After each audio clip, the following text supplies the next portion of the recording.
హల్లెలూయా. దేవుని నామానికి మహిమ కలుగును గాక. మీ అందరికీ నా వందనాలు. అందరికీ బాగున్నారా? కృపయు సమాధానం కలుగును గాక. పునరుత్థాన దీవెనలు ఆశీర్వాదాలు ఆమేన్. చూడండి పిల్లారా, మరి ఈ దినం పరిశుద్ధాత్మ దేవుడు నీతో నాతో ఏం మాట్లాడతారు విషయాలు అట్టి మాటలు ధ్యానించుకుంటాం. ప్రభువే మనకు సహాయం చేయునుగా. ఆమేన్. యెహోషువ గ్రంథము 4వ అధ్యాయం 6వ వచనం ధ్యానించుకుందాం. యెహోషువ గ్రంథం 4వ అధ్యాయం 6వ వచనం. ఇక మీదట మీ కుమారులు ఈ రాళ్ళు ఎందుకని అడుగునప్పుడు మీరు యెహోవా మందసము ఎదుట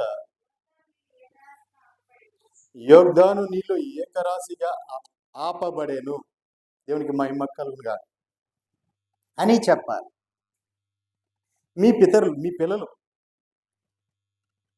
మీ కుమారులు కానీ మీ పిల్లలు కానీ, నైనా ఈ రాళ్ళు ఎందుకు ఇక్కడ ఉన్నాయి, ఈ రాళ్ళు ఏంటి, దేనికి ఉన్నాయి ఇక్కడ రాళ్ళు అని అడిగినప్పుడు మీరేం చెప్పాలి? యెహోవా మందసము ఎదుట యొర్దాను నీళ్లు ఏకరాశిగా ఆపబడి ఉన్నాయి, దానికి సాక్ష్యమే ఈ రాళ్ళు అని చెప్పాలి. దేవునికి మహిమ కలుగునుగా.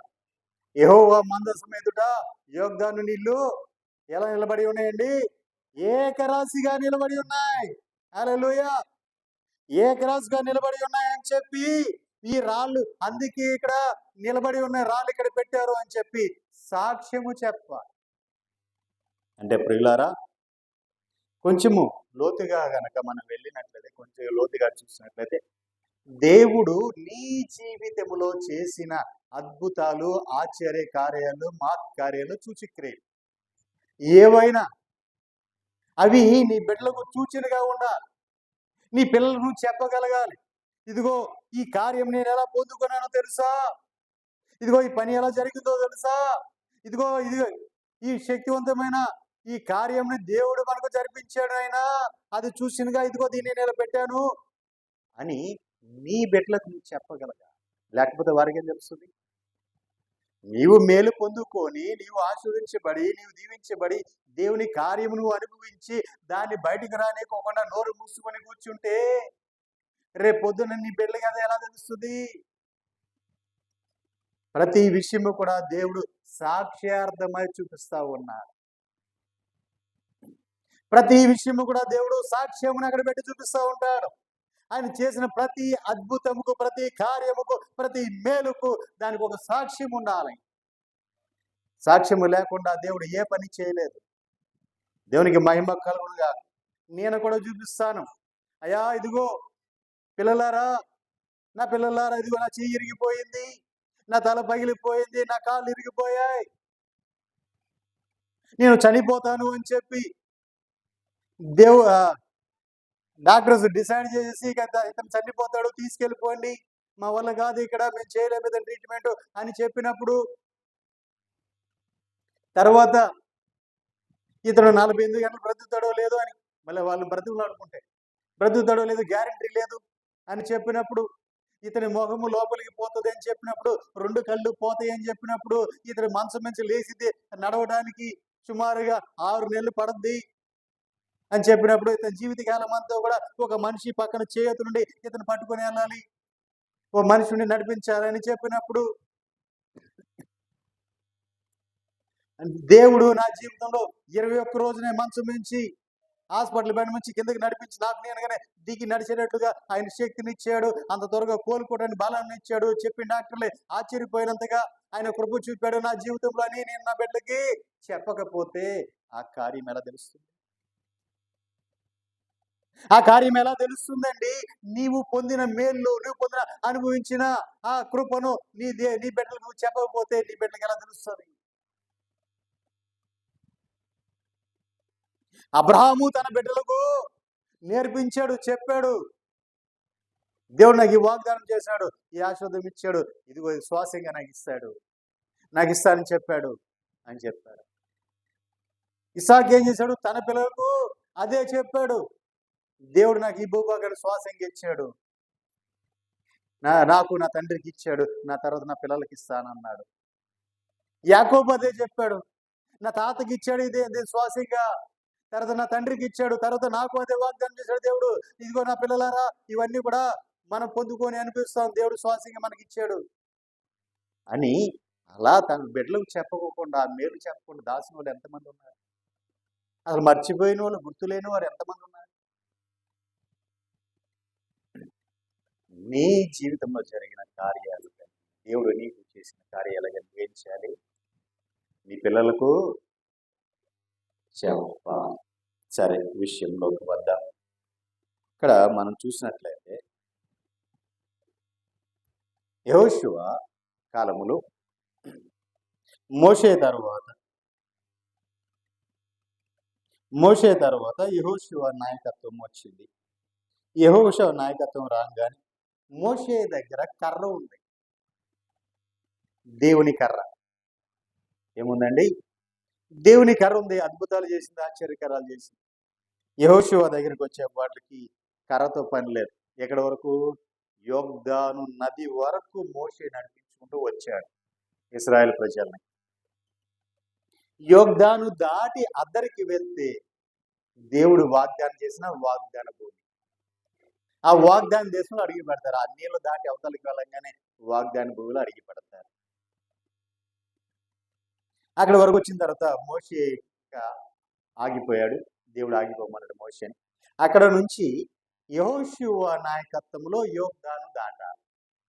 ఇప్పుడు యెహోషువ నాయకత్వంలో యొర్దాను దాటేటప్పుడు మోషే కర్ర, దేవుని కర్ర పనిచేయాల.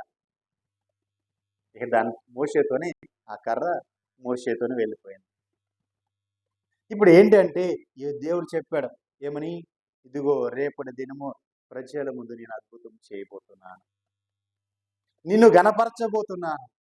మోషేకు తోడై ఉన్నట్లుగా నీకు నేను తోడై ఉన్నట్లుగా రేపు పొద్దున ప్రజలందరూ చూడబోతున్నారు, ఇశ్రాయేలీయులందరూ. దేవునికి మహిమ కలుగునుగా. హల్లెలూయా. అందరిని సిద్ధపరిచాడు.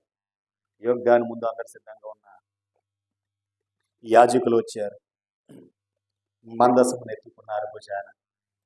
మందసమును ఎత్తి యాజకులకు ఆజ్ఞాపించాడు, ఆ మందసమును పట్టుకోండి, నడవండి, పాటలు పాడండి, వాయిద్యములు వాయించండి, బోర్లు వదండి, ప్రజలు వెనకాల నడుచుకుంటారండి అని చెప్పారు. దేవునికి మహిమ కలుగునుగా అని చెప్పంగానే యాజకులు మందసమును మోస్తూ ఆ యొర్దాను దగ్గరికి వచ్చి, ఆ యొర్దాను అప్పుడు ఎలా పొర్లుతుందంటే ఎగువ నుంచి దిగువకు పొర్లేదు. ఆ ప్రాంతంలో ఎగువ నుంచి దిగువకు పొర్లే యొర్దాను నది. అది ఎప్పుడు కూడా అటు ఇటు గట్టుల మీదకి పొర్లి పొంగుతా ఉంటుంది యొర్దాను నది. అట్లా గట్ల మీదకి పొర్లి పొంగే ఆ యొర్దాను నదిలో ఫ్లోటింగ్ ఎక్కువ. సాధారణంగా అది ఆ నదిలో దిగిన వారు ఎక్కువ శాతం చనిపోతూ ఉంటారు. అది ఎప్పుడు ఉద్రేకంగా వస్తుందో తెలీదు, ఆ ఫ్లోటింగ్కి చనిపోతూ ఉంటారు ఎక్కువగా. కానీ అలాంటిది ఆ యొర్దాను నదిలో మందసం ఎత్తుకున్న యాజకులు ఆ నీళ్ళల్లోకి కాలు అలా పెట్టారో లేదో, ఆ నీళ్ళన్నీ కూడా ఎటు అటు వెనక్కి వెళ్ళిపోయి, ఇటు నీళ్లు ఇటు నీళ్లు వెనక్కి వెళ్ళిపోయాయి. వెనక్కి వెళ్ళిపోయి ఏమైపోయినాయి అంటే అటు ఇటు కూడా ఏకరాశిగా, ఈ గోడలు అటు ఇటు ఉన్నట్లుగా ఇలా చిన్నగా ఏకరాశిగా నీళ్ళు నిలిచిపోయి, అటు అటే నిలిచిపోయి, ఇటు ఇటే నిలిచిపోయి. మరి ఏమైంది? ఆరిన నేల. దేవునికి మహిమ కలుగుగా. ఆరిన నేల బయటపడింది. తన పిల్లలకు బురద కూడా అంటనీకోకుండా, నీళ్ళ అడుగున ఏముంటది? బురద ఉంటుంది. ఆ బురద కూడా అంటనీయకుండా, మట్టి కూడా అంటనీకోకుండా ఆయన ఏం చేశారంటే ఆరిన నేల కలగజేసి అటు ఇటు నీళ్లు గోడల్లా నిలిచిపోతే మధ్యలో తన ప్రజలు వెళ్ళిపోవడానికి మార్గాన్ని తెరిచాడు. దేవునికి మహిమ కలుగునుగా. చూడండి 1వ వచనం నుంచి రండి.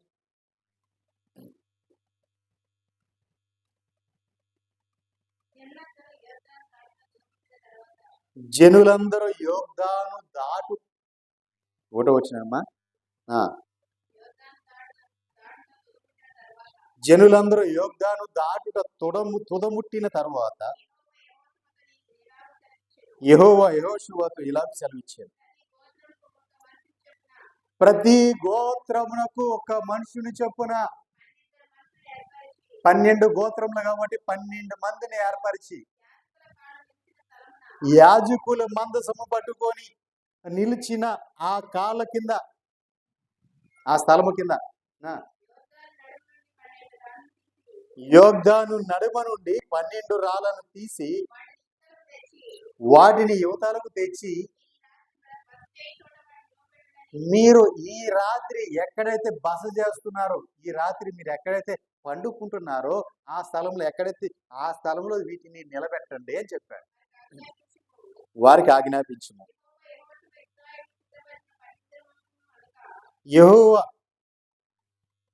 ఇశ్రాయేలీలోంచి సిద్ధపరిచిన 12 మంది అనగా ప్రతి గోత్రములోను ఒక్కొక్క మనిషిని పిలిపించి వారితో ఇట్లా, నేను యోర్దాను నడుమనున్న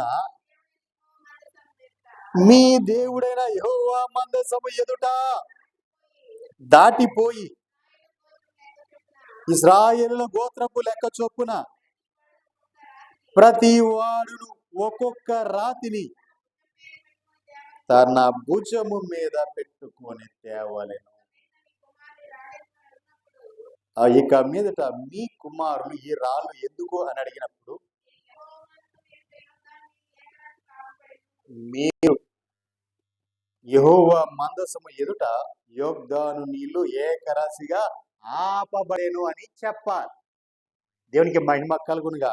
హల్లెలూయా. 7వ వచనం, అది యోర్దాను దాటుచుండగా యోర్దాను నీళ్లు ఆపబడెను కనుక ఈ రాళ్ళు చిరకాలం వరకు ఇశ్రాయేలీయులకు జ్ఞాపకార్థముగా ఉండునని వారితో చెప్పాను. అది మీకు ఆనవాలై ఉంటుంది. దేవునికి మహిమ కలుగునుగా. చిరకాలము వరకు ఈ రాళ్ళు అక్కడే నిలిచి ఉంటాయి. ఈ రాళ్ళు ఎందుకు అడిగినప్పుడు, అయ్యా ఇదిగో మన పితరులు మేము యోర్దాను నదిలోకి వచ్చినప్పుడు ఆ దేవుని మందసము పట్టుకున్న యాజకులు దాంట్లో కాలు పెట్టినప్పుడు ఆ నీళ్లు అటు ఇటు ఏకరాశిగా నిలిచిపోయాయి, అటు ఇటు గోడలుగా నిలిచిపోయాయి. ఆరిన నేల నుంచి ప్రజలు నడుచుకుంటూ వెళ్ళారయ్యా. అందుకే దానికి గుర్తుగా ఈ రాళ్ళను, ఆ జ్ఞాపక స్మారకముగా ఈ రాళ్ళను అక్కడ నిలబెట్టారు అని నీ పిల్లలతో నీవు చెప్పాలి. దేవునికి మహిమ కలుగునుగా. హల్లెలూయా. 9,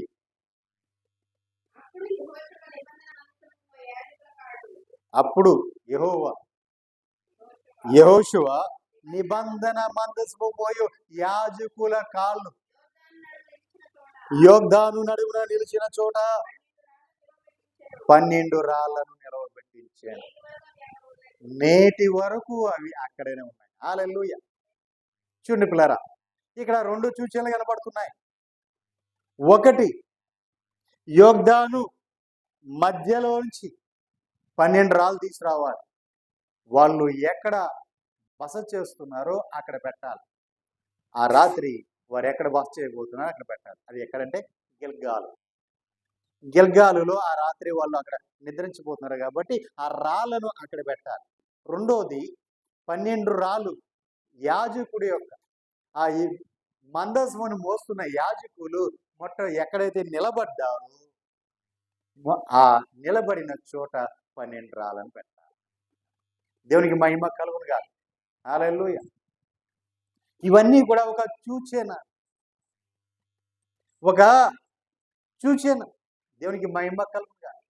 ఇవన్నీ సూచన. ఎందుకంటే దేవుడు ఇదిగో మా జీవితంలో అద్భుతం చేశాడు, దేవుడు మా కార్యం చేశాడు, కానీ విని ఎరగని విధంగా యోర్దాను 2 పాయలు చీలింది, ఈ నీళ్ళు ఇటు వెళ్ళాయి, మేము ఆరిన నేల మీద వెళ్ళాము అని చెప్పటానికి అక్కడ దేవుడు సూచనగా వీటిని ఉంచమని చెప్తారు.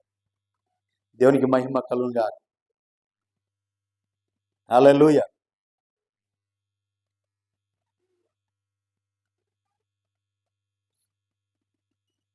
ఆ 20వ వచనంలో ఉంది ఆ మాట చూడండి. 20-21 వచనాల్లో వారు యోగ్దాను నుండి తెచ్చిన 12 రాళ్లను యెహోషువ గిల్గాలులో నిలవబెట్టించి ఇశ్రాయేలుతో ఇట్లా నేను రాబోవు కాలములో మీ సంతతి వారు ఈ రాళ్ళు ఎందుకని తమ తండ్రులను అడుగుదురు, అప్పుడు మీరు ఇశ్రాయేలీలు ఆరిన నేల మీద యోగ్దాను దాటిరి. ఎట్లనగా యెహోవా బాహు బలమైనదని భూనివాసులందరూ తెలుసుకొనున్నట్లు ఇవి ఎల్లప్పుడూ మీ దేవుడని యెహోవా యందు భయభక్తులు నిలుపుటకును మేము దాటు వరకు మీ దేవుడని యెహోవా తానే మా ఎదుట ఎర్ర సముద్రమును ఎండ చేసినట్లు మీరు దాటు వరకు మీ ఎదుట యోగ్దాను నీళ్లను ఎండ చేసినని చెప్పి ఈ సంగతి వారికి తెలియజేయవలెను. హల్లెలూయా. చూసారా పిల్లారా, దేవుడు చేసిన కార్యం ఆశ్చర్య కార్యం, అద్భుత కార్యం. ఇవి ముందెన్నడు వినని కనని కార్యాలు. ఈ కార్యము చేసి తన ప్రజలను ఆరిన నేల మీద ఆయన వాగ్దానం చేసిన ఆ వాగ్దాన దేశములోకి అడుగు పెట్టించారు. ఎంత కృప కలిగిన వాడు, ఎంత వాత్సల్యం కలిగిన దేవుడు. దేవునికి మహిమ కలుగునుగా. చూడండి పిల్లారా, నువ్వు ఎలా వస్తావో నాకు తెలియదు, నువ్వు ఎలా చేస్తావో నాకు తెలియదు అని దేవుడు చెప్తున్నాడు. వారిని ఆయనే వారికి ఎదురుగా నిలబడి వారితో ఉండి వారిని నడిపించుకుంటూ తీసుకుని వెళ్ళిన దేవుడు మన దేవుడు. అంటే దాని అర్థం ఏంటి? ఆ యెహోవా యొక్క బాహుబలము చేత. హల్లెలూయా. దేవుని బాహుబలము, దేవుని బాహుబలం ఎన్నడూ కూడా మనల్ని విడిచిపెట్ట. మన దేవుని బాహుబలం ఎన్నడూ విడిచిపెట్ట. ఆయన బాహుబలం చేత మనకి విజయాన్ని ఇస్తాడు. ఆయన బాహుబలం చేత మనకి జయాన్ని ఇస్తాడు. మనము చేయలేని కార్యములు, మనము ఊహిక అందని అద్భుత కార్యములు, మన తలంపుల్లో కూడా మనం ఎరగని అంతటి శక్తివంతమైన కార్యములను సైత్యము ఆయన బాహుబలము చేత ఆయన మనకు ఎదురుగా నిలబడి వాటిని చేస్తాడు. దేవునికి మహిమ కలుగునుగా. హల్లెలూయా. అవి పొందుకున్న మనం ఎలా ఉండాలంటే మన బిడ్డలకు వాటి గురించి వివరించువారుగా ఉండాలి. అంతేకాదు ప్రియులారా, ఇలాంటి కార్యాలు దేవుడు ఎందుకు చేస్తాడంటే ఒకటి తన బిడ్డల్ని సంతోషపరచడానికి, తన బిడ్డల్ని సంతోషపరచడానికి, తన బిడ్డల మీద ఉన్న ఆయన యొక్క ప్రేమను ఆ విధంగా ఆయన చూపిస్తూ ఉంటారు. దేవునికి మహిమ కలుగునుగా. ఇప్పుడు మనం మన బిడ్డల మీద మన ప్రేమ ఏం చేస్తుంటాం? మన బిడ్డల మీద మనకు ప్రేమ ఉంది. ఆ ప్రేమను ఏం చేస్తుంటాం చెప్పాలి. మనం వాళ్ళ మీద చూపిస్తుంటాం. వీళ్ళు కొంచెం పెద్దవాళ్ళు అయ్యారు కాబట్టి కొంచెం దూరం ఉండాలి. చిన్నపిల్లలు అనుకోండి, ఏం చేస్తూ ఉంటాం? అది మందిరమో తెలియదు, ఇల్లో తెలియదు, రోడ్డో తెలియదు, వాళ్ళు ఎత్తుకొని అక్కడక్కడే ఆడతో ముద్దు పెట్టుకుంటాము. వాళ్ళ ప్రేమ అంటే వాళ్ళ మీద మనము చూపిస్తాము. ఎంత ప్రేమ ఉందంటే చూపిస్తుంటాం. దేవునికి మహిమ కలుగునుగా. హల్లెలూయా. కానీ ప్రియులారా, మన తండ్రి అపారమైన వాత్సల్యత కలిగిన వాడు. ఆయన ప్రేమ ఇంత ఇంత ఇంత అని చెప్పలేదు. ఆయన కృప ఇంత అంత అని చెప్పలేదు. విస్తారమైన ఆకాశము కంటే అత్యున్నతమైన ప్రేమ కలిగిన వాడు. ఆయన ప్రేమ ఎంత ఉందండి, భూమి ఎంత ఉంది, ఆకాశం ఎంత ఉందని చెప్పగలమా? భూమి ఆకాశాలు కూడా సరిపోవు ఆయన ప్రేమ. దేవునికి మహిమ కలుగునుగా. ఆ విధంగా ఆయన కార్యాలు చేయటమే కాకుండా తన పిల్లలకు ఆయన కార్యాలు చేయటమే కాకుండా రెండోది ఎవరైనా నీకు శత్రువు ఉన్నాడేమో, లేదా ఎవడైనా నీకు శత్రువుగా నీ మీదకు వస్తాడేమో అని నీ భయము వారికి కలగటానికి వారికి ముందు ఈయన కార్యము చేస్తూ ఉంటారు. ఈ వికారమైన కార్యములు చూసి శత్రువు భయపడుతూ ఉంటాడు. ఎందుకంటే దేవుడు అతనికి తోడై ఉన్నాడు, దేవుడు ఆమెకు తోడై ఉన్నాడు. కాబట్టి ఇది దేవుడు తప్ప ఇంకెవరూ చేయలేని కార్యము అని నీ శత్రువు ఎరిగి నిన్ను చూసి వాడు భయపడినట్లుగా నీ ప్రభు వాడి నీ జీవితంలో కార్యాలు చేస్తారు. దేవునికి మహిమ కలుగునుగా. హల్లెలూయా.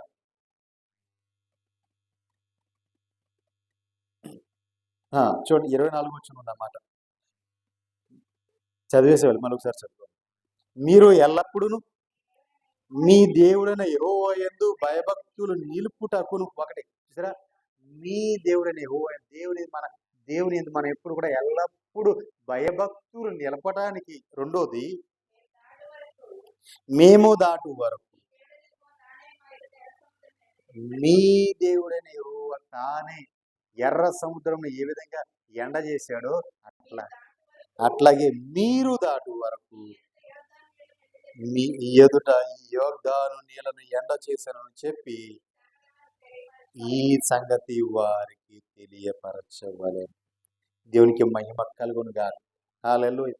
నిజమే ప్రియులారా, మనం ఇక్కడ చూసినట్లయితే ఒకటి, మందసమును మోయు యాజకుడు మందసాన్ని ఎలా మోయాలి? భుజాల మీద ఎత్తుకొని మోయాలి. ఈ మందసాన్ని భుజాల మీద ఎత్తుకొని మోయాలి. అలా మొయ్యలేకుండా ఉజ్జా చనిపోయాడు. అలా మొయ్యలేకుండా అబీనదాబు ఇంట్లో 20 సంవత్సరాలు మందసం ఉన్న ఎందుకు ఉపయోగం లేకుండా ఉంది. అంటే అతను మందసము, దేవుడి మందసము వల్ల అతడు ఏ మేలు పొందుకోవాలి.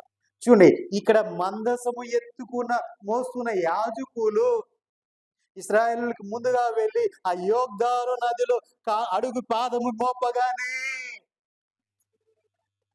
నీళ్లు అటు ఇటు చెదిరిపోయి ఏకరాశిగా నిలిచిపోయి 6 నెలల బయలుపడి ఆ మందసం యొక్క ప్రభావం అక్కడ కనబడింది. మందసం మోస్తున్న యాజకుల పాదములు ఎప్పుడైతే యోర్దాను నది ఆ నీళ్లు తాకాయో నీళ్ళన్నీ ఎటువంటి వెళ్ళిపోయి 6 నెలల బయలుపడింది. మరి అలాంటి అబీనదాబు ఇంట్లో 20 సంవత్సరాలు మందసం, అంత శక్తి ప్రభావములు కలిగిన మందసం. ఆ మందసం ఎక్కడుంటే అక్కడ విజయం ఉందని ఇశ్రాయేలు కేకలు వేసి ఉరులు ఊగేవారు. దేవునికి మహిమ కలుగుతుంది. ఆ రోజు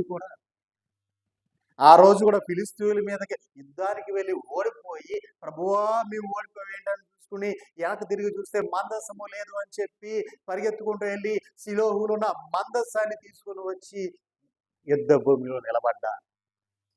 అయినా ఓడిపోయారు. మందసము శత్రువు చేతిలో చెక్కబడింది. దేవునికి మహిమ కలుగునుగా. చూడండి పిల్లరా, కారణం ఏంటి అక్కడ ఓడిపోవడానికి? మందసమును మోసేవారు అక్కడ లేరు. ఉన్నారు. ఎందుకు లేరు? ఉన్నారు. ఓప్ని ఫీనెహాసులు అనబడిన వారు. ఎవరైతే వీళ్ళు ఆ కాలంలో షిలోహు మందిరంలో ప్రధాన యాజకుడుగా యాజకత్వం చేసిన ఏలీ యొక్క కుమారుడు. కానీ వీరికి మందసము మోయడం తెలియదు. ఒక చెప్పాలంటే యెహోవా అంటే ఎవరో కూడా తెలియదు, దేవుడు అంటే ఎవరో కూడా నీకు మందసం ఏం తెలుసు? అంత బాగా పెంచాడు అలా తండ్రి. దేవునికి మహిమ కలుగుగా. ఎవరు ఆయన తండ్రి అంటే ప్రధాన యాజకుడు పెద్దయ్య. ఆ కాలంలో యెరూషలేము దేవాలయానికి ముందుగా కట్టబడిన షిలోహు మందిరం, అంటే మోషే నియమించిన ప్రత్యక్షపు గుడారం తర్వాత ఒక మందిరం ఏర్పరచబడింది. దాని పేరే షిలోహు మందిరం. ఆ మందిరములో యాజకత్వం చేస్తున్న అహరోను వంశస్థులు, అంటే కుటుంబ యాజకత్వం వస్తూ ఉంది, వారసత్వపు యాజకత్వం వస్తూ ఉంది. ఈ వారసత్వపు యాజకత్వంలో ఏలీ తర్వాత అక్కడ యాజకత్వం చేయాల్సింది ఓప్ని ఫీనెహాసులు అనబడిన ఏలీ కుమారుడు. వాళ్ళకే దేవుడు అంటే తెలియదు. మందసం ఎలా మొయ్యాలో ఇంకేం తెలుసు? దేవుడంటే తెలియనప్పుడు మందసం ఎలా మొయ్యాలని తెలుసు? తినేది దేవుడి సొమ్మే, బ్రతికేది దేవుడి దయలోనే, దయ వల్లనే, ఉన్నది దేవుడి సన్నిధిలోనే. కానీ దేవుడంటే తెలియదు. ఎంత దారుణమైన పరిస్థితి! ఈ రోజుల్లో ఎంత భయంకరమైన పరిస్థితుల్లో ఉన్నారు సేవకులు కొంతమంది. వాళ్ళ బిడ్డలకు నేర్పించలేక, వాళ్ళ బిడ్డలకు చెప్పలేక, వాళ్ళ బిడ్డలు సరి చేయలేక, వారిని వదిలేసి, వాళ్ళ ఇష్టానికి వాళ్ళని వదిలేసి, వీళ్ళ ఇష్టానికి వీళ్ళు ఉంటున్న వారు ఎంతమంది లేరు. ఏదో బ్రతికిపోయాళ్ళే, ఏదో ఉన్నాళ్ళే, ఏదో ఉన్నాళ్ళే అని వదిలేసి వాళ్ళు ఎంతమంది లేరు. దేవునికి మహిమ కలుగును. కానీ దేవుడు చెప్తున్నది ఏంటంటే, వారిని చిన్న వయసు నుంచే వారికి ఆధారాలతో సహా రూపించమంటున్నాడు. ఆధారాలతో సహా బోధించమని చెప్తున్నాడు. ఇదిగో ఈ రాయి ఎందుకుంది, ఈ రాయి ఎందుకుంది, ఈ రాయి ఎందుకుంది, ఈ రాయి ఎందుకుంది, ఈ రాయి ఎందుకుంది, ఈ 12 రాళ్ళు కలిపి ఇక్కడ ఎందుకు పెట్టారు అంటే ఏం చెప్పాలి? నీ పిల్లలకు నువ్వు చెప్పాలి. అయ్యా, ఒకప్పుడు మనము ఐగుప్తు నుంచి బానిసలుగా ఉన్నప్పుడు దేవుడు విడిపించి నడిపించుకుంటూ తీసుకుని వెళ్తున్నాడయ్యా. అలా తీసుకుని వెళ్తున్నప్పుడు యోగ్దాన్ మనకు అడ్డు వచ్చింది. మన మన ప్రజలందరూ కూడా, దేవుని ప్రజలైన మనమందరూ కూడా యోగ్దాన్ నది అడ్డు వచ్చి అక్కడ నిలబడితే దేవుడు ఆ మందసం ఎత్తుకొని ముందు వెళ్ళమన్నాడు. మందసం ఎత్తుకున్న యాజకులు యోగ్దాన్లు అడిగి పెట్టగానే నీళ్ళని ఎటు ఎటు వెళ్ళిపోయినాయి అయ్యా. ఆరిన నేల మీద మన ప్రభు మనల్ని నడిపించుకుంటూ వెళ్ళాడయ్యా. మనకు ముందుగా ఆయన నడుచుకుంటూ వెళ్ళి మన చేపట్టుకుని అవతల అద్దరికి తీసుకుని వెళ్ళాడయ్యా అని నీ పిల్లలకు నువ్వు చెప్పడానికి ఆ రాళ్ళను అక్కడ నిలబెట్టమని చెప్పాడు. దేవుడికి మహిమ కలుగునుగా. నీ జీవితంలో జరిగిన ప్రతి కార్యముకు, ప్రతి అద్భుతముకు, ప్రతి స్వస్థతకు అన్నిటికి కూడా ఒక్క రాయి ఉండాలి. ఆ రాయి నువ్వు నిలబెట్టాలి. ఆ గుర్తింపు నీకు ఉండాలి. అయ్యా, ఇదిగో పలానా సమయంలో, పలానా కాలంలో, పలానా రోజున నా జీవితంలో ఇదిగో ఈ సంభవం జరిగింది. దేవుడు ఆ రోజు నన్ను స్వస్థపరిచాడు, ఆ రోజు నా కార్యం చేశాడు, ఆ రోజు నన్ను మేలు చేశాడు, ఆ రోజు నా కీ నుంచి నన్ను విడిపించాడు అని దానికి చూసినగా ఇదిగో ఇదే చూసిన అని నీ బిడ్డలో చెప్తే ఏముంటుంది? వారు భయభక్తులు కలిగి దేవుని సన్నిధిలో ఆరాధించడానికి వారు పూనుకుంటారు. ఒప్పుని పినహాసులకి అలా బాబట్ట చెప్పలే. ఎంతవరకు వచ్చింది తినండి, తిరగండి, విడిగా తిరగండి, విడి మీ ఇష్టం అన్నాడు. వారు కట్టి తప్పి తిరుగుతున్నా సరే, అది ఈయన చెవికి పడినా సరే, ఈయన వారిని మందలించలేదంట. వారిని మందలించలా, గద్దించలేదు. వారిని గద్దించాయ్, ఏం చేస్తున్నారా మీరు, చేసే తప్పది అని చెప్పలా. దేవునికి మహిమ కలుగుతుంది. వాళ్ళకి వాళ్ళని వదిలేశారు వాళ్ళ దారికి. దేవునికి మహిమ కలుగుతుంది. ఏం చెప్పలే. అలా ఉండవు. నువ్వు ఎక్కడ తింటున్నావు, రూపాయి ఎక్కడి నుంచి వస్తుంది, ఏ విధంగా తింటున్నావు? ఈ రోజున ప్రజలు వచ్చి తమ కష్టార్జితాల్లోంచి, వారు కష్టపడి సంపాదించిన ఆ కష్టార్జితంలోంచి దేవుని భాగాలు, దేవునికి కృతజ్ఞతార్పణలు, కానుకలు, ప్రథమ ఫలాలు ఇవన్నీ తీసుకుని వచ్చి ఆ బలిపీఠం మీద పెట్టి, యాజకుడు కదబట్టి నీకు బలిపీఠం మీద పెడుతున్నారు. దేవుడు నీకు అధికారం ఇచ్చాడు, యాజకుడు కాబట్టి నువ్వు తినాలి. అక్కడ వరకు బాగుంది, అన్ని తింటున్నావు, కష్టం, నువ్వు అన్ని చేస్తున్నావు, నువ్వు దేవుని సన్నిధిలో పని చేస్తున్నావు, దేవుడు నీకు ఇస్తున్నాడు, తింటున్నావు. తినేటప్పుడు నీ పిల్లలకు కూడా నువ్వు చెప్పాలి, నేర్పించాలి. నాయన, ఇవి మనము తింటున్నాము అంటే, ఇవి మనం అనుభవిస్తున్నాము అంటే, ఇది దేవుని రక్తపు సొత్తయ్యా. ఆయన రక్తము కార్చి తన ప్రజలు సంపాదించుకున్నాడు. వారి యొక్క కష్టార్జితాలు మనకిచ్చారు. ఈ కష్టార్జితాలు మనం అనుభవిస్తున్నాం.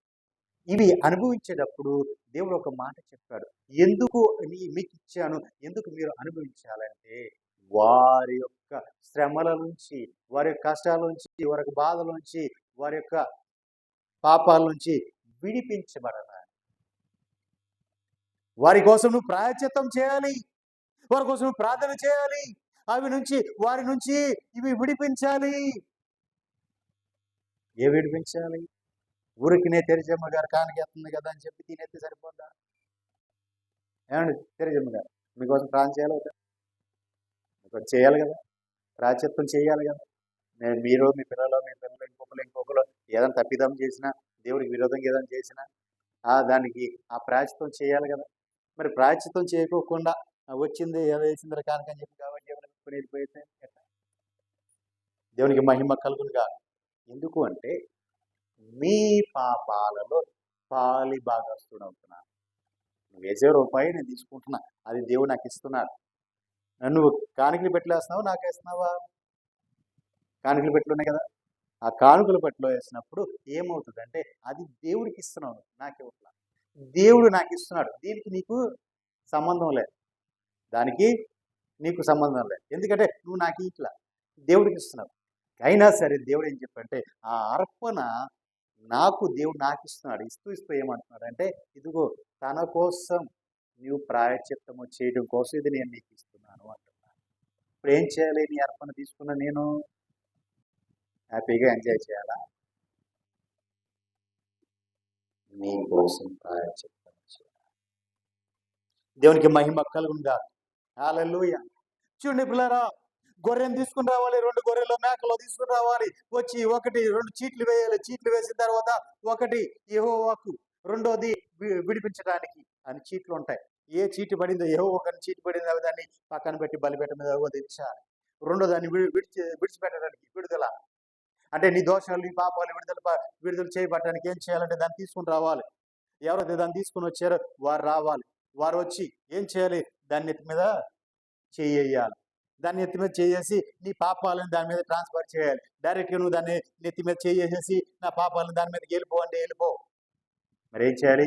నువ్వు చేసిన అతిక్రమాలు, నువ్వు చేసిన పాపాలు కానీ, నువ్వు చేసిన ఆ దుర్మార్గపు ఏదైనా సరే అవన్నీ కూడా పరిహరించబడాలి అంటే ఏం చేయాలంటే యాజకుడు ఆ గొర్రె మీద లేదా మేక మీద తన తల మీద చెయ్యి వేయాలి.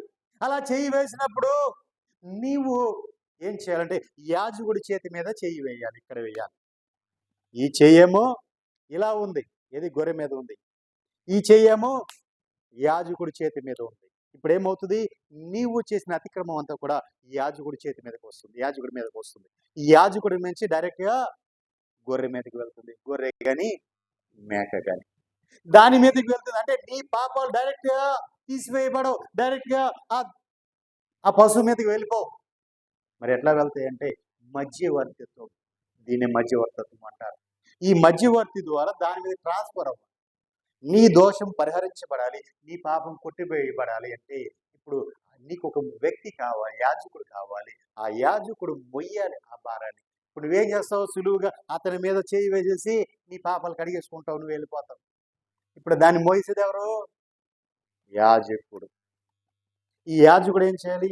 ఈ పాపాలని అతని మీద ట్రాన్స్ఫర్ అయినాయి. ఆ పాపాలని అతను ఏం చేయాలి? వాటిని కూడా ప్రాయశ్చిత్తం చేస్తూ ఆ గొర్రె తల మీద పెట్టాలి, ఆ మేక తల మీద పెట్టాలి.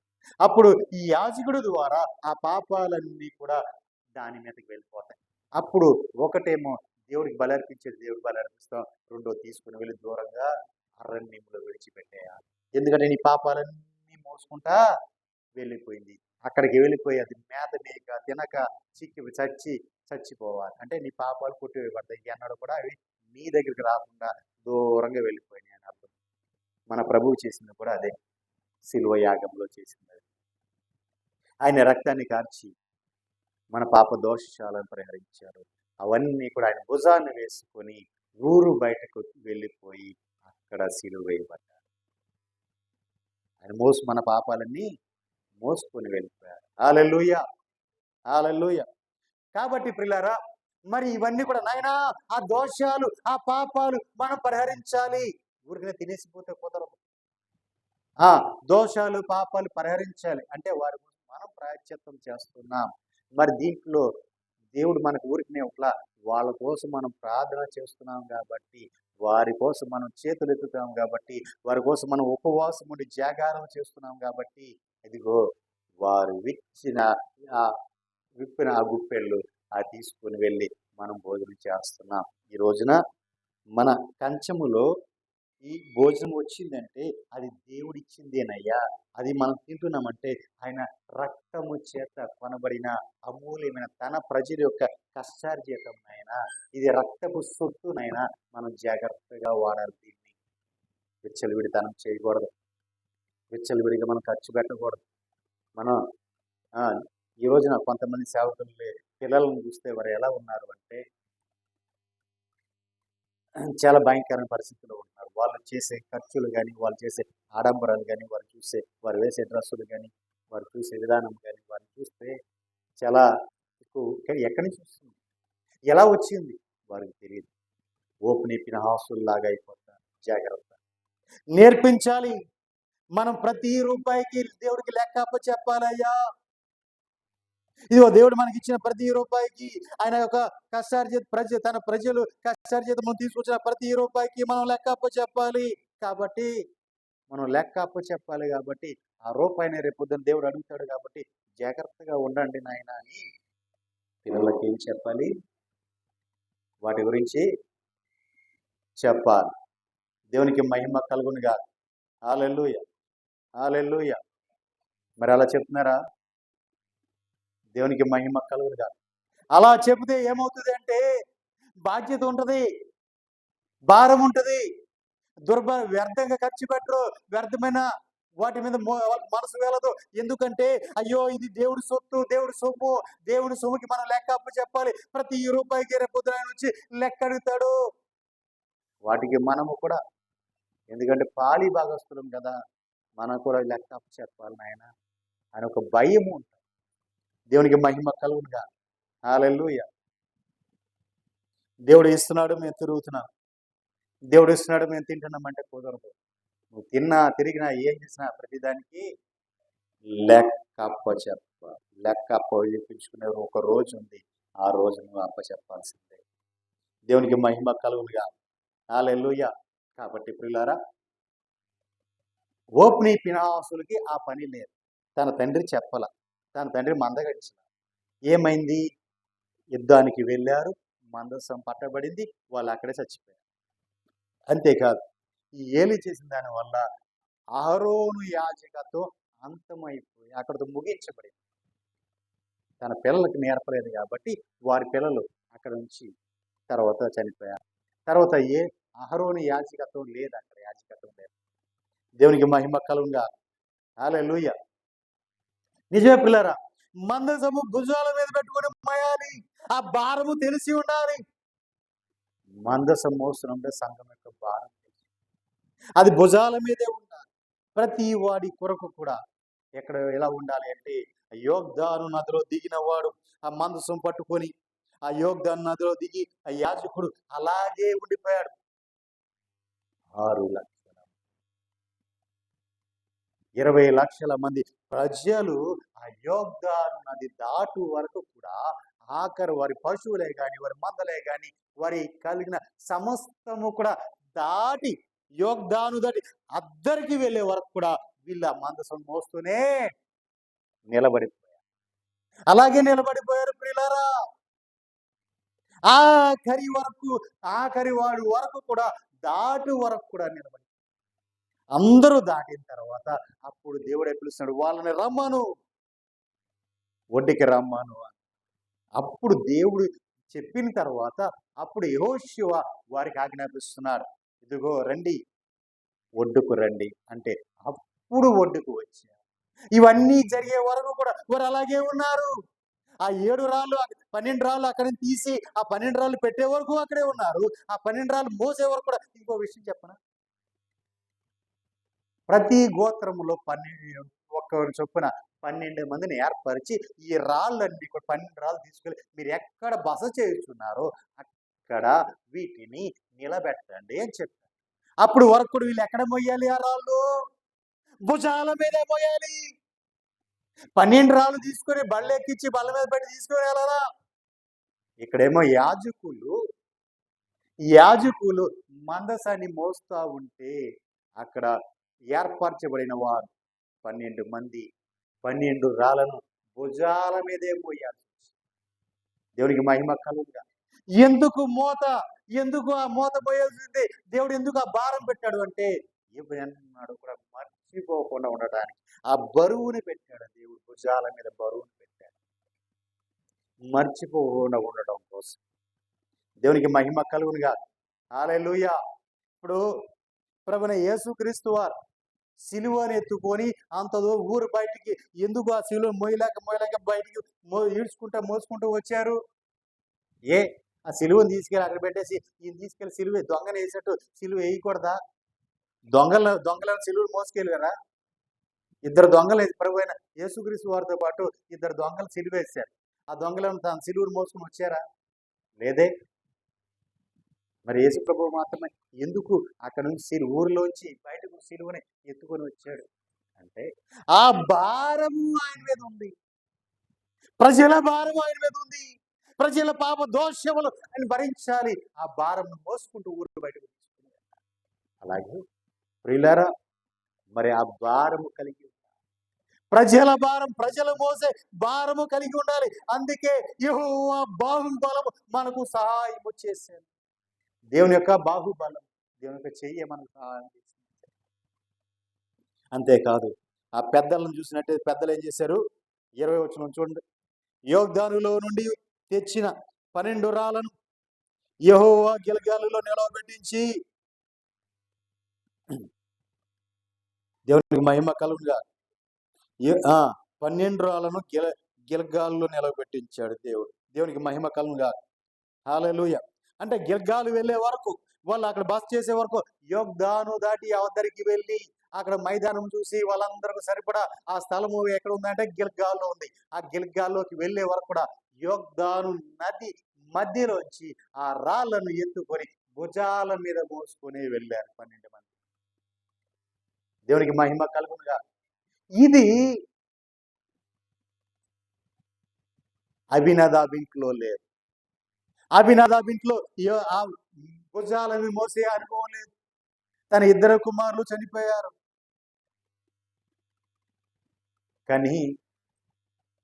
కానీ దావీదు కూడా భయపడిపోయి ఆ మందసాన్ని అక్కడే వదిలేసి వెళ్ళిపోయి, నా కుటుంబంలో నా ఇంటికి తీసుకొస్తే నేను ఎక్కడ చచ్చిపోతాను అని చెప్పి దావీదు కూడా అక్కడ వదిలేసి వెళ్ళిపోయాడు. కానీ ఓబేదేమో ఆ మందసాన్ని మోయటం ప్రారంభించాడు. ఓబేదేమో తన భుజాల మీద ఎత్తుకున్నాడు మందసాన్ని. తాను ఆశ్రదించబడ్డాడు, తన కుటుంబం ఆశ్రదించబడింది, తన కలిగిన సమస్తము కూడా ఆశ్రదించబడింది. ఎంత సమయం పట్టింది? 3 నెలలు. అతని దగ్గర ఉన్నది 3 నెలలే ఉంది మందసం. తాను ఆశ్రదించబడ్డాడు, తన కుటుంబం ఆశ్రదించబడింది, తనకు కలిగిన సమస్తము కూడా ఆశీర్వదించాడు దేవుడు. మరి ఓబేదేమో 20 సంవత్సరాలు తన ఇంట్లో మందసం పెట్టుకున్నాడు, కానీ తనకు మొయ్య చేత కాల మందసాన్ని ఎలా మొయ్యాలో ఆ మోత అతను మొయ్యలేదు. కాబట్టి అతడి జీవితంలో కీడు తప్ప మేలు జరగల. దేవునికి మహిమ కలుగుగా. మరి ఇక్కడ చూస్తే ఓప్ని ఫినహాసు ఏలి తన కుమారులకు నేర్పించాల మందసం ఎలా మొయ్యారో. కాబట్టి వాళ్ళందరూ కూడా చనిపోయారు. దేవునికి మహిమ కలుగునుగా. హల్లెలూయా. ఇక్కడ 3 విషయాలు ఒకటి మనం జ్ఞాపకం చేసుకోవాలి. మనం చదవబడిన ఇప్పుడు చెప్పుకున్న వాటిలో ఒకటి సిద్ధపరచబడిన వాడు ఒకటి. రెండోది భుజం మీద పెట్టుకొని మోసేవాడు. మూడోది ఆజ్ఞ నెరవేరు వరకు నిలిచి ఉండేవాడు.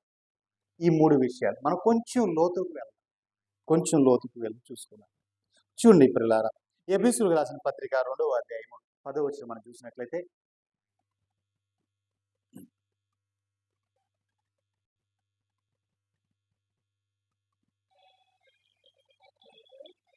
ఎఫెసీయులకు రాసిన పత్రిక 2వ అధ్యాయం 10వ వచనం.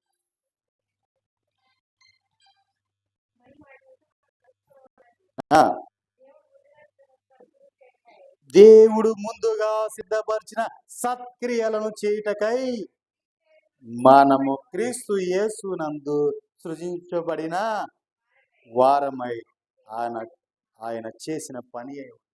అంటే దేవుడు ఏ సత్క్రియలు చేయాలనుకుంటున్నాడో అవి చేయటానికి మనల్ని ఆయన ముందుగానే సిద్ధపరచుకున్నారు. హల్లెలూయా. మనము చేయాల్సిన సత్క్రియలు ఉన్నాయి. అవి చేయడానికి దేవుడు మనల్ని ఏర్పరచుకున్నాడు, క్రీస్తులో మనల్ని ఏర్పరచుకున్నాడు. ఎందుకంటే మన ద్వారా ఆయన కొన్ని సత్క్రియలు చేయడానికి ముందుగానే ఆయన మనలను సిద్ధపరచుకున్నాడు. దేవునికి మహిమ కలుగుగాక. హల్లెలూయా. మనం ఇప్పుడుదా చెప్పుకున్న యోషువే కావచ్చు, అంతకు ముందున్న మోషే కావచ్చు, తర్వాత ఉన్న నాయకులే కావచ్చు, ఎవరైనా కావచ్చు, నీవైనా నేనైనా కావచ్చు, నీ వలన ఏది జరగాలో దానికోసం నేను సిద్ధపరిచాడు ఆయన. దేవునికి మహిమ కలుగుగా. హల్లెలూయా.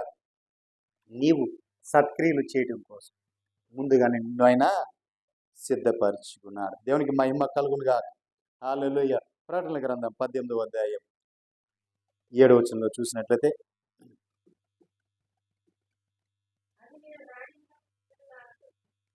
19:7 చూడండి.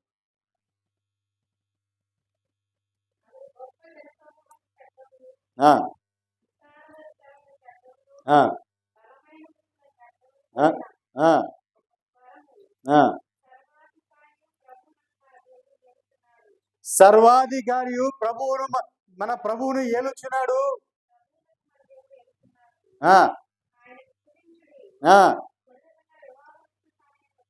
గొర్రెపిల్ల వివాహం వచ్చే సమయం వచ్చినది. ఆయన భార్య తనను తాను సిద్ధపరచుకొని ఉన్నది. దేవునికి మహిమ కలుగాక.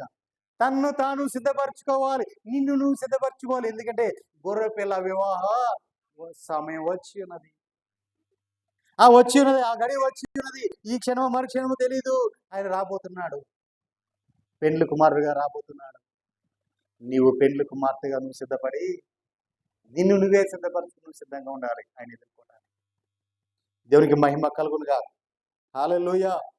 నిన్ను నువ్వే అక్కడ ఏమైనా ఉంది, ఆయన భార్య తన్ను తాను సిద్ధపరచుకొని ఉన్నది. తన్ను తాను సిద్ధపరచుకుంది అంటే నిన్ను నువ్వే సిద్ధపరచుకోవాలి. ఎందుకంటే ఆయన ముందుగానే సత్క్రియలను చేయడానికి, సిద్ధపరిచిన సత్క్రియలు చేయడానికి మనలను ఆయన సృజించాడు. కాబట్టి ఇప్పుడు సత్క్రియలు చేసిన మనమంతా కూడా ఆయన భార్యగా ఇప్పుడు మనల్ని మనం సిద్ధపరచుకొని ఆయన సన్నిధికి చేరుకోవాలి. దేవునికి మహిమ కలుగునుగా. హల్లెలూయా. అందుకే ఏమన్నాడు, అదే 22:12 ఒక మాట ఉంది. ప్రకటన 22:12, వారి వారి క్రియల చొప్పున ప్రతి వానికి చుట్టకు నేను సిద్ధపరిచిన జీతము నా యొద్ద ఉన్నది. ఇప్పుడు ఆయన రాబోతున్నాడు. ఇప్పుడు ఎవరెవరి పనులు, నా పనికి నాకు, నీ పని నీకు దేవుడు సిద్ధపరిచిన ఆ జీతాన్ని తీసుకొని వస్తున్నాడు. దేవునికి మహిమ కలుగుగా. జీతం ఇస్తాడంటే డబ్బులు ఇస్తాడు అనుకోమాక. దేవునికి మహిమ కలుగునుగా. జీతం ఇస్తాడంటే మా అలవాటు అయిపోయింది కదా, మేము ఉద్యోగం చేస్తున్నాం, జాబ్ చేస్తున్నాం కాబట్టి మా జీతం వస్తుంది అనే మాట అలవాటు. ఆయన జీతం ఇవ్వడానికి వస్తుందంటే వారి వారి పనిని బట్టి వారి వారికి తీర్పు తీరుస్తారు. దేవునికి మహిమ కలుగునుగా. నీ పని ఏదైనది నువ్వు చక్కగా చేసావా, సక్రంగా చేసావా, అన్ని కూడా బాగు చేసావా, దాన్ని బట్టి నీకు ప్రతిఫలం, నీవు చేసిన దాన్ని బట్టి నీకు ప్రతిఫలం అంటే తీర్పు తీర్చడానికి ఆయన వస్తున్నాడు. కాబట్టి నీవు అన్ని సత్క్రియలు చక్కగా చేసి నువ్వు సిద్ధపడి నిన్ను నువ్వు సిద్ధపరచుకొని ఆయన భార్యగా వెళ్తావు. ఆయనకి విరోధంగా చేసి నీవు ఆ తీర్పులోనికి వెళ్తావు, అది నీ ఇష్టం. దేవునికి మహిమ కలుగునుగా. హల్లెలూయా. రెండవది, భుజముల మీద పెట్టుకొని మోసేను. ఆ భారం ఎక్కడ ఉంటది? భుజాల మీద భారం ఉండాలి. ద్వితీయోపదేశకాండం 32వ అధ్యాయం 10-11 వచ్చిన ద్వితీయోపదేశకాండం 32:10-11. పక్షిరాజు అదేనా 10 నుంచి రా. అరణ్య ప్రదేశములోను భీకర ధ్వని గల పాడైన ఎడారిలోను వాని కనుగొని ఆవరించి పరమారసించి తన కనుపాపను వలె. చూసారా, దేవుడు ఎక్కడో అరణ్యంలో ఉన్నాడు, ఆయన కాపాడి ఆయన కనుపాప వలె నిన్ను ఏం చేశాడు? కనుపాప వలె నిన్ను కాపాడుకుంటూ వస్తాడు. నిన్ను ఆవరించి, అంటే నీ చుట్టూ కూడా నిన్ను ఆవరించి, నిన్ను పరామర్శించి, నిన్ను కనుపాప వలె నిన్ను కాపాడుకుంటూ వచ్చాడు. ఎక్కడో అరణ్యంలో పనికిరాని వాడిగా ఉన్న నిన్ను ఇంతగా అభివృద్ధి చేశాడు, ఇంతగా ఆశీర్వదించాడు. ఆ పక్షిరాజు తన గూడు రేపి తన పిల్లల పైన అల్లాడుచు రెక్కలు చాపుకొని వాటిని పట్టుకొని తన రెక్కల మీద వాటిని మోయినట్లు యెహోవా హల్లెలూయా. చూడండి పిల్లరా, దేవుడే తన రెక్కల మీద ఎక్కించుకున్నాడు. రెక్కలంటే భుజాల భారమే కదా, భుజాలే కదా. ఇప్పుడు పక్షికి రెక్కలు ఎక్కడ ఉంటాయండి? వేక చేతులే కదా. భుజాల మీద ఎక్కించుకుని నడిపించుకుంటూ వచ్చాడు. ఆ కాలంలో ఇశ్రాయేలీయులను ఏ విధంగా ఆయన భుజాల మీద ఎక్కించుకుని ఐగుప్తు నుంచి కానాను దేశానికి తీసుకువచ్చాడు, ఈ కాలంలో కూడా నిన్ను కూడా ప్రతి విషయంలోనూ తప్పిపోయిన నిన్ను కూడా ఆయన ఎక్కడో దూరం ఉన్న ఆయన కనుగొని ఆయన నిన్ను ఆవరించి నిన్ను ఆయన రెక్కల మీద ఎక్కించుకొని ఆయన సురక్షితంగా నిన్ను మోసుకొని నడిపిస్తా ఉన్నాడు. దేవునికి మహిమ కలుగునుగా. హల్లెలూయా.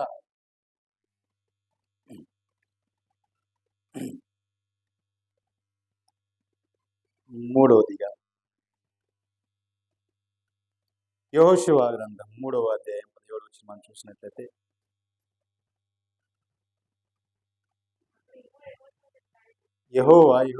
యెహోషువతో ఇట్లా నేను మోషేకు తోడై ఉన్నట్లు నీకును తోడై ఉండి ఇశ్రాయేలీయులు అందరూ ఎరుగునట్లు నేడు వారి కనుల ఎదుట నిన్ను గొప్ప చెయ్య మొదలు పెట్టేదాన్ని. హల్లెలూయా, హల్లెలూయా. చూడండి పిల్లరా, మోషేకు తోడైనట్లుగా నీకు తోడై ఉండి ప్రజలందరి కనుల ఎదుట నేడే ప్రారంభమవుతుంది నన్ను గొప్ప చేయడానికి. నా ప్రభు నేడే ఆయన మిమ్మల్ని గొప్ప చేయబోతున్నాడు. దేవునికి మహిమ కలుగునుగా. హల్లెలూయా. ఎందుకు అంటే ఆ భారం 20 లక్షల మంది భారము మోషే మోసుకుంటూ వచ్చాడు.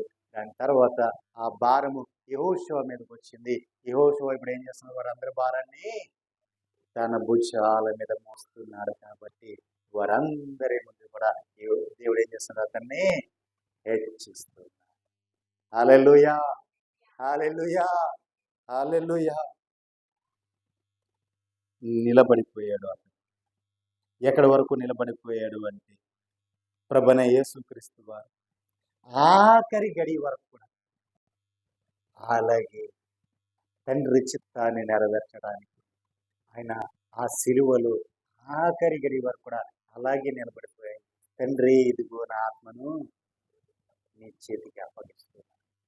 ఆఖరి గడియ సమస్తమైనది అని చెప్పి మొత్తం తండ్రి నీ చిత్తాన్ని నెరవేర్చాను, సమాప్తమైనది, ఇదిగో నా ఆత్మను నీ చేతికి అప్పగిస్తున్నానని ఆఖరి గడి వరకు కూడా ఆయన అలాగే సిలువలో నిలబడిపోయారు. దేవునికి మహిమ కలుగునుగా. హల్లెలూయా. మరి ప్రియులారా, మనకు అప్పగించబడిన ఆ బాధ్యత, ఆ ఆజ్ఞ, ఆఖరి గడియలు, ఆఖరి వ్యక్తి ఆ యోగ్యతను దాటే వరకు యాజకుడు ఏ విధంగా నిలబడ్డాడు, ఆ విధంగా మనము కూడా మనకు అప్పగించబడిన బాధ్యతలో ఆఖరి వరకు కూడా మనం నిలబడిపోతే దేవుడు మనం హెచ్చిస్తాడు. దేవునికి మహిమ కలుగునుగా. హల్లెలూయా, హల్లెలూయా. ఆ దినమున యెహోవా ఇశ్రాయేలీయులతో యెహోషువను గొప్ప చేశాను. హల్లెలూయా. ఆ విధంగా నీవు కూడా గొప్ప, అందరి ముందు గొప్ప చేస్తాడు నా ప్రభు. భారం భుజాల మోసే భారము కావాలి. యాజకుడికి ఏం కావాలి? భుజాల మీద మోసే భారము కావాలి. దేవునికి మహిమ కలుగునుగా. వాడే మోస్తాడులే, వాడి దగ్గర భారం ఇప్పుడు చెప్పాడు, వాడే మోస్తాడులే అని చెప్పి నువ్వు అట్టాగే కూర్చున్నావు అనుకో, దేవునికి మహిమ కలుగునుగా. హల్లెలూయా. నీవు మోయాల్సిన భారం మోయాలి. విశ్వాసిగా మోయాల్సిన భారము విశ్వాసి మోయాలి. యాజకుడిగా మోయాల్సిన భారము యాజకుడు మోయాలి. దేవునికి మహిమ కలుగునుగా. హల్లెలూయా. కాబట్టి ప్రియులారా, మీ పిల్లలకు మీరు నేర్పించాలి. మీ పిల్లలకు మీరు నేర్పించాలి. ఏమి నేర్పించాలి అంటే, ఇక మీదట మీ కుమారుడు ఈ రాళ్ళు ఎందుకు అని అడుగునప్పుడు మీరు యెహోవా మందసము ఎదుట యొర్దాను నీళ్లు ఏకరాశిగా ఆపబడెను అని చెప్పగలగాలి. అంటే నీ జీవితంలో జరిగిన కార్యాలు, నీవు దేవుడు నీ జీవితంలో చేసిన అద్భుతాలు ఇవన్నీ కూడా నీ బిడ్డలకు నేర్పించి వారికి తెలియజేస్తే వారు ఎక్కడ ఎన్నడూ కూడా తప్పిపోకుండా దేవుని యందు భయభక్తులు కలిగి నువ్వు ఎలా పొందుకున్నావో వారు పొందుకొని వారి పిల్లలకు దాన్ని తెలియజేస్తారు. కాబట్టి పిల్లారా, మరి మీ పిల్లలకు మీరు ఇవన్నీ కూడా బోధించి తెలియజేసి వారిని ప్రభువు మార్గంలో నడిపిస్తే ప్రభువు వారిని ఆయన రెక్కల మీద ఎత్తుకొని మోస్తారు. అట్టి కృప పరిశుద్ధాత్మ దేవుడు మనకు అనుగ్రహించును గాక. ప్రార్థన చేసుకుందాం.